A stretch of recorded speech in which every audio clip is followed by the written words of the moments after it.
my channel, Edible Thoughts Makes. My name is Stephanie, and this channel is where I share with you my works in progress, finished projects, things I'm cooking up, books I'm reading, funny things my kids may say. My hope is that as you watch this episode and the previous episodes, that you find some inspiration along the way. This is episode 73, and we are at the very end of October, year 2021. Things are definitely slowing down and cooling down. Our highs have been in the 40s and 50s. So the garden is pretty much done. It's just preparing for next growing season. I did clip a few flowers from outside. The hydrangeas are pretty much dried, but they're still beautiful. We have kind of the light greenish variety. And sometimes when it dries, it turns this beautiful brown. And then I have some boxwood cuttings. Those stay green through the winter. And then I have the autumn joy sedum. Those have a beautiful coppery pink bloom and a very waxy leaf. And both the hydrangeas and the autumn joy sedum are perennials, meaning they come up every year. We don't have to do anything other than prune them down. And then a few zinnias that are still looking okay from a previous bouquet.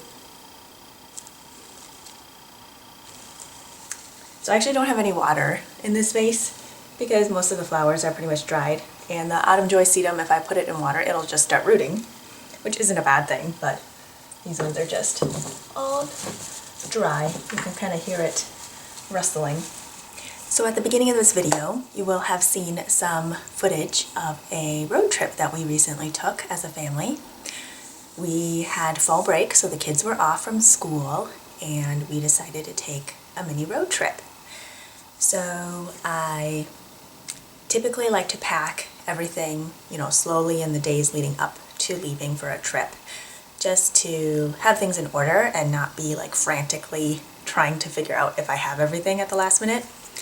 So I had pretty much the car loaded up the night before, except for the cooler, and we brought all our own food for all 3 meals, plus snacks, and the cooler I loaded up the next morning. So I got up at 4:45 and just got everything put in with ice and stuff like that.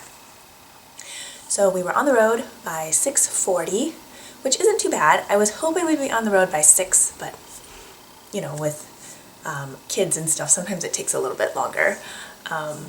But yeah, so we were on the road by 6:40, and the sun wasn't up yet, so it was like a beautiful, kind of dark, quiet drive in the morning. And it was really nice seeing the sunrise and the leaves that were changing colors just on the side of the road were beautiful. Because it is the end of October, we're kind of past peak for fall colors already, but it's just still so beautiful. All the yellows and oranges and some reds. So we drove to Ontonagon, Michigan, to the Porcupine Mountains Wilderness State Park, and we rented a cabin on Lake Superior, and we just did a lot of nature hiking and spent the majority of our time outdoors. The highs were maybe 30s and 40s and kind of windy.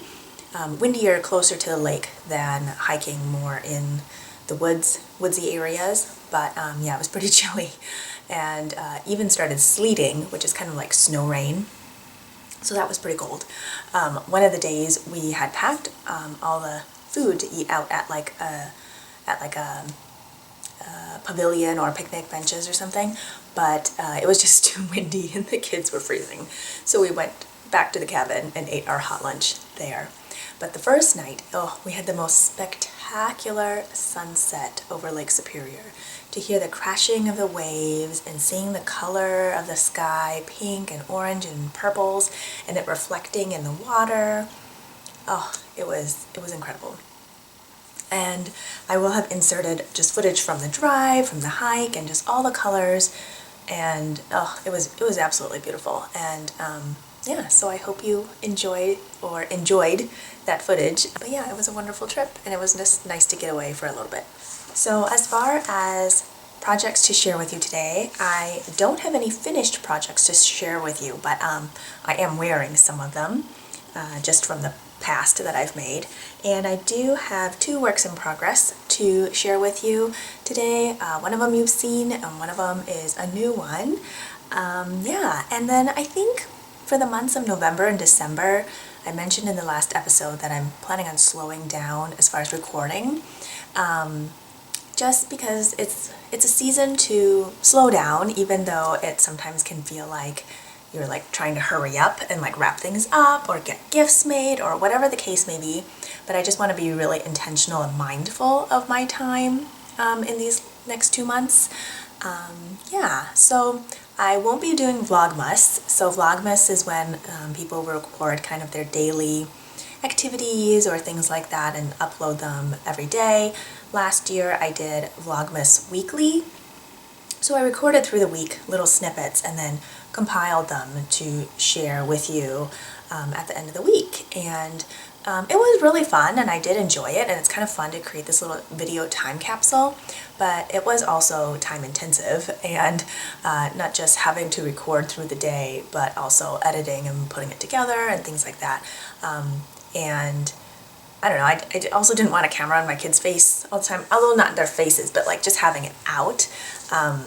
So yeah, I'm not going to do it this year. I did enjoy it last year, but I'm just not going to do it this year. There's no like expectation that I'm going to set on myself to say like I have to put some content out there. One, because this is like a joyful creative making space for me, and to keep it more of an maybe less structured or no deadlines or things like that feels much more freeing to me than having like set things that I feel like I have to do, because it would be kind of like setting arbitrary goals or arbitrary limitations or restrictions or rules on myself that don't need to be there, right? So anyway, that was kind of a long-winded side tangent to tell you that this may or may not be my last episode of this year. I am sure I'll pop in again, maybe once in November, once in December, we shall see. But anyway, with that, grab a beverage, cold or cozy, whichever hemisphere you are on or whatever you feel like drinking. I have in mine, I set it up there so I wouldn't accidentally kick it, but I have hot cocoa with a splash of coffee in it, and it is really good. So I suppose I'll start with sharing what I am wearing today, since I don't have any finished projects to share with you. I am wearing my half and half triangles wrap. It is a pattern by Pearl Soho. I will be talking about it again shortly because it is one of my works in progress to share with you. I am wearing this one currently with it folded in half so that each side of the triangle is visible, and I knit this one out of rosewood pink linen quill, which is a Pearl Soho line of yarn, and the rose granite, which is kind of a taupier pink. Yeah, and I have been wearing this so much. I did end up blocking mine, I think in a previous episode where I talked about it as a finished project, which I will link in one of the corners up in this video.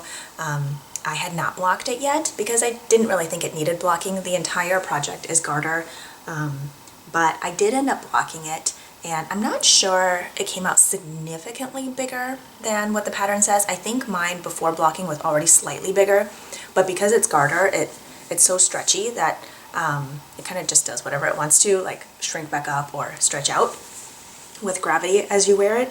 But yeah, maybe it's a little bit softer. I did wash it with Plum and Amber sock soap by Tuft Woolens, and it smells really good, and that's the same scent that I had in hand balm that I was using while I was making this.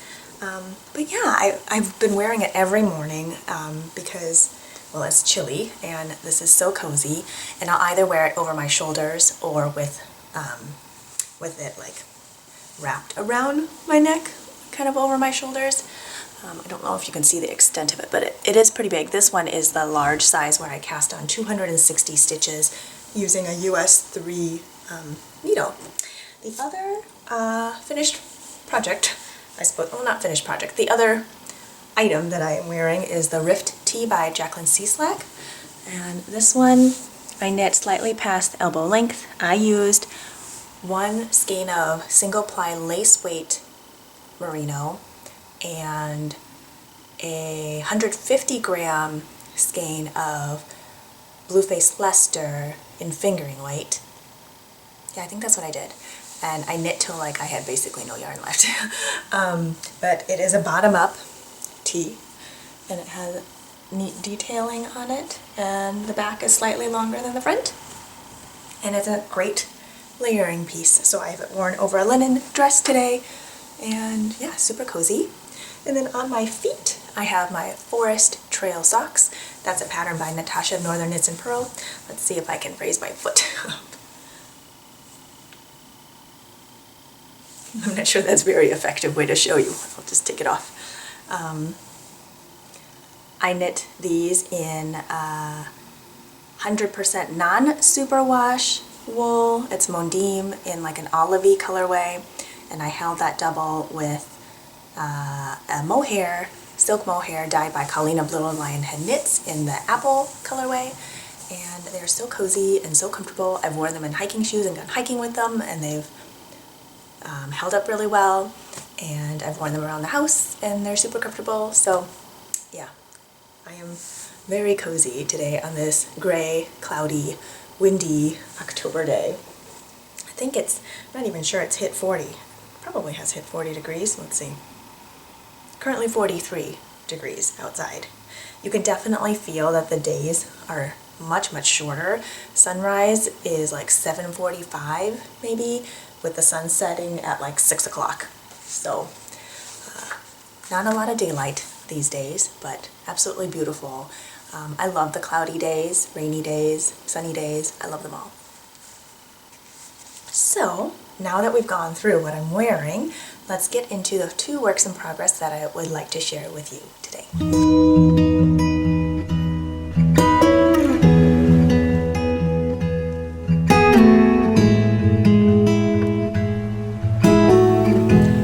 So since we were just talking about my half and half triangles wrap, I thought I would share with you my second one. So my first one I called Autumnal Winter because it's my version of winter colors. I don't tend to go like icy blue or grays, so it's kind of my version of a wintry color wrap. My second one I'm calling Deep Autumn, and the colors that I'm using in this one are Dark Iris and Chestnut Red. I'm holding up the colors for you to see here. The chestnut red is kind of a brown red, and then the iris is a deep purple with red in it. And they have a heathered look to them because these colors are darker and the linen content doesn't take up the dye. The yarn that I am using is Pearl Soho's Linen Quill. Here is the ball band on the screen. It's 50% fine Highland wool and 35% alpaca, 15% linen. And it's 439 yards for 100 grams.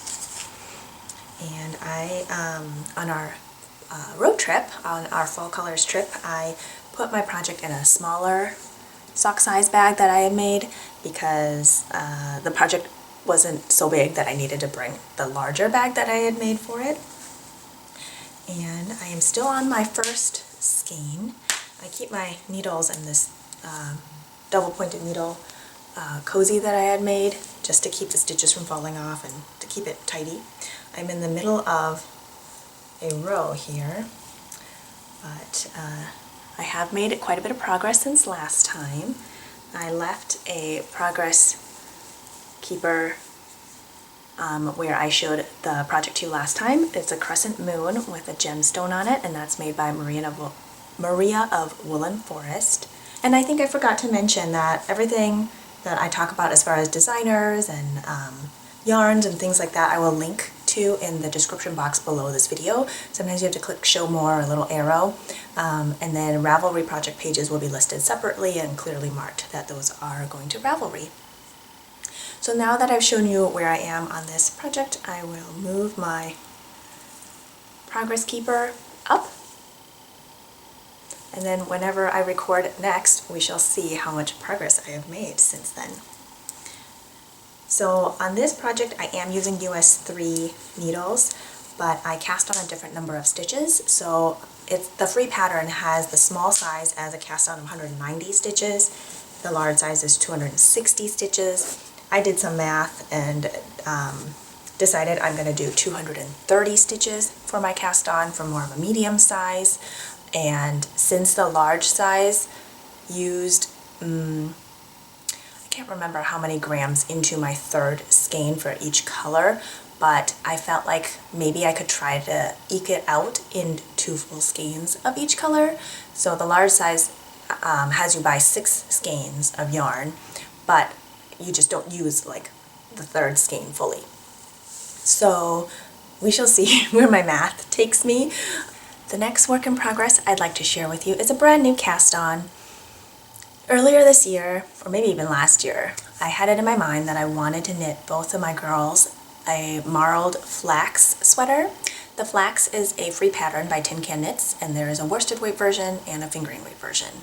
I am knitting the worsted weight version, but I am holding fingering weight yarn held double. And I like the raglan construction of it. There's a little bit of garter paneling on the shoulders that go down the arm, although I haven't decided if I'm going to do the arms just stockinette or continue that garter panel. I love all of the patterns by Tin Can Knits. I feel like they are very well written, and that I mean the sections are clear.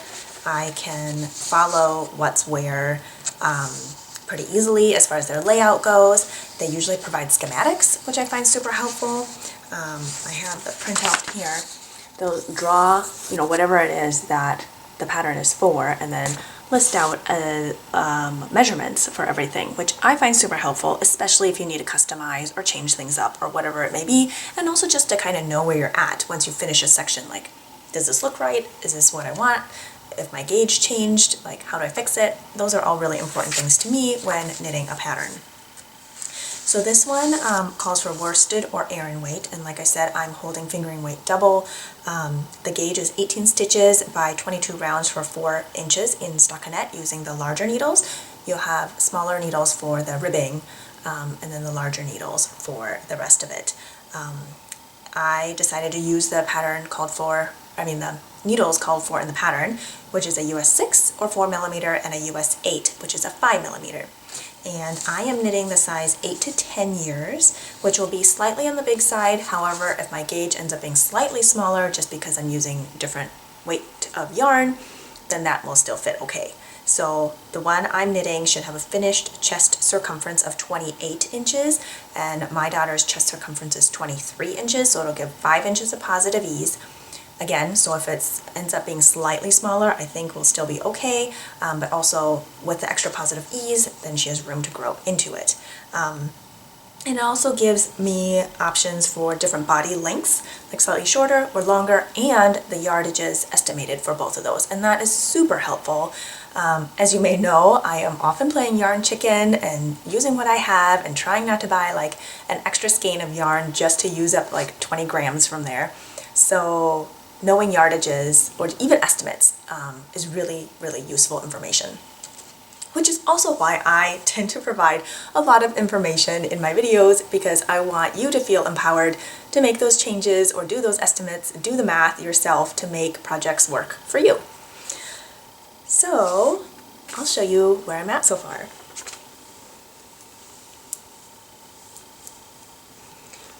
So I collected a bunch of yarns that were more or less in the same color family together. So I went for like minty greens and some soft blues. Here are some mini skeins. I think these are from my Sweet Sparrow yarn advent last year. So these are like very soft blues and grays. And these are 10 grams each. And these are remaining from other socks that I have made. So I've got that. And I put it in this little project bag so they don't get all tangled up together. I sewed this one earlier this year. It's super fun. There's a bird on it. And it's got this kind of blueberry purple floral pattern. So yes, I have all the yarns that I collected to go in the sweater in this little pouch, but then I put that in a larger bag so that the sweater fits. And this is in my thermos and hot tea project bag that I made earlier. I love it. I love a good tote bag. This one has a drawstring on it. Super fun. And in case you are a new viewer, I am not a small business. I do not sell my project bags. These are for personal use only. Majority of them, actually all of them, I don't really follow a pattern either, and I hardly write anything down, so everything is slightly different. A lot of times I am making them based on whatever, fabric I've left over, or maybe I had cut, a section out previously and I want to kind of match up that section so I can even out where the fabric is cut, or whatever it is. I just like having the freedom of making what I want, how I want to. So here is progress on the sweater. Are you ready? Dun, dun, dun, dun. Oh, it is so pretty. Now, I don't usually wear like a minty green for a garment, but my daughter requested it and loves it, and it looks good on her. And I just am holding one main skein here. This minty green started as, I think, 115 or maybe even 120 grams. So it's more of a solid. And then I'm marling that with all the other little bits of yarn. So right now I'm on this sparkly pink.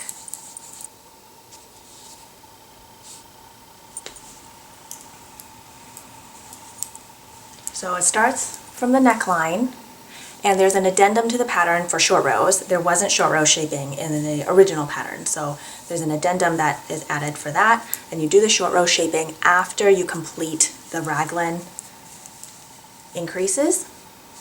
And then there's this garter panel on the shoulders here, and I have my sleeve stitches on scrap yarn right now, so I'll pick those up later and then knit the sleeves. So I'm maybe halfway through the body, depending on how long we're going. I need her to try it on just to kind of see where it hits her on her body. The pattern, I think, recommends either 9" for the body length or 15 inches for the body length, which is a pretty big difference. So I think for my daughter, it will either end up like at her hips or tunic length. So we'll kind of see what she likes. She loves wearing dresses, so I feel like a more cropped length will work better, but as far as longevity, longer length would work better, because then as she grows, that length will still work okay. I don't know, we'll see what happens. But yeah, so I am about maybe 40, 10, 20, 30, 35, almost 40 rounds into the body here. I marked the sides with light bulb stitch markers, just so I kind of have an idea of where I am. I also weighed my yarn before and after one round, so I know how many grams I use per round, and then I can use that to multiply it by the number of rounds per inch, so I know how many grams I use per inch.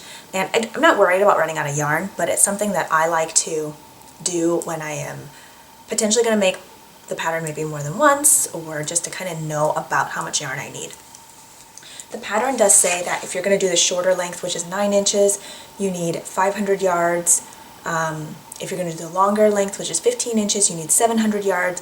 Now that is for worsted or aran weight yarn, and I'm doing fingering weight held double. So yeah, this is turning out really beautifully. I love marling because it creates this beautiful fabric that is a little unpredictable, because you don't know exactly how it's going to look, because you're basically mixing colors together, right? And from far away, it kind of all melts together like a watercolor, but then close up, there's all these beautiful speckles and almost like new speckling to the pattern because of how it marls up. And it can also soften more variegated yarns because of how the yarn is marled or like on top of each other, if that makes sense, just depending on which yarn ends up being in the front or the back.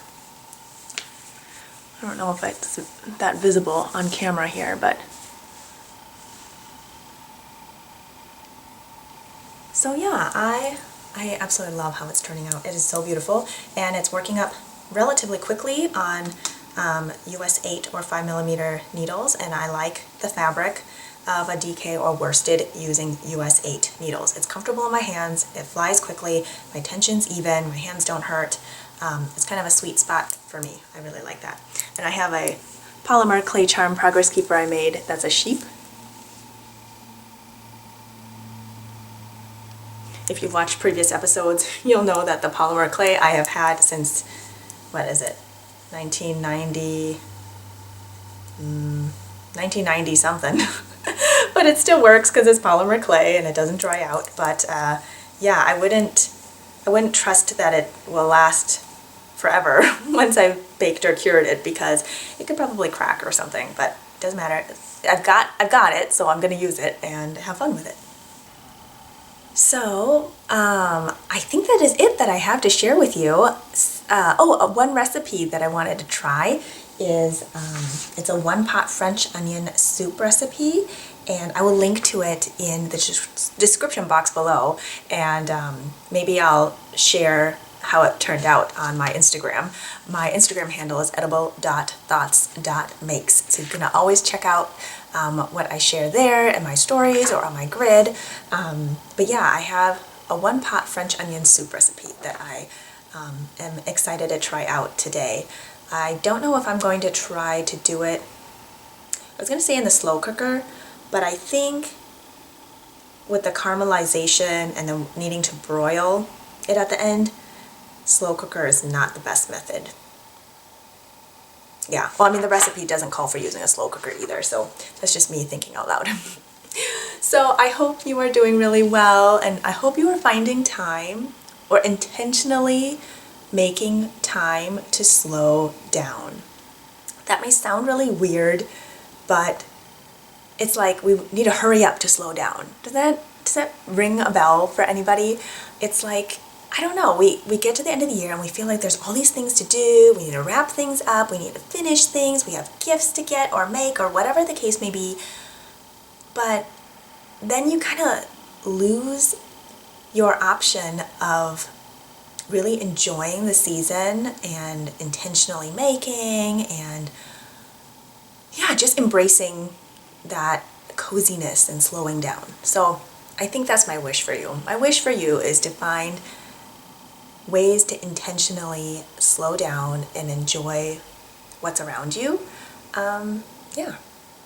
So with that, cheers to being creative, and I will talk to you next time. Take care.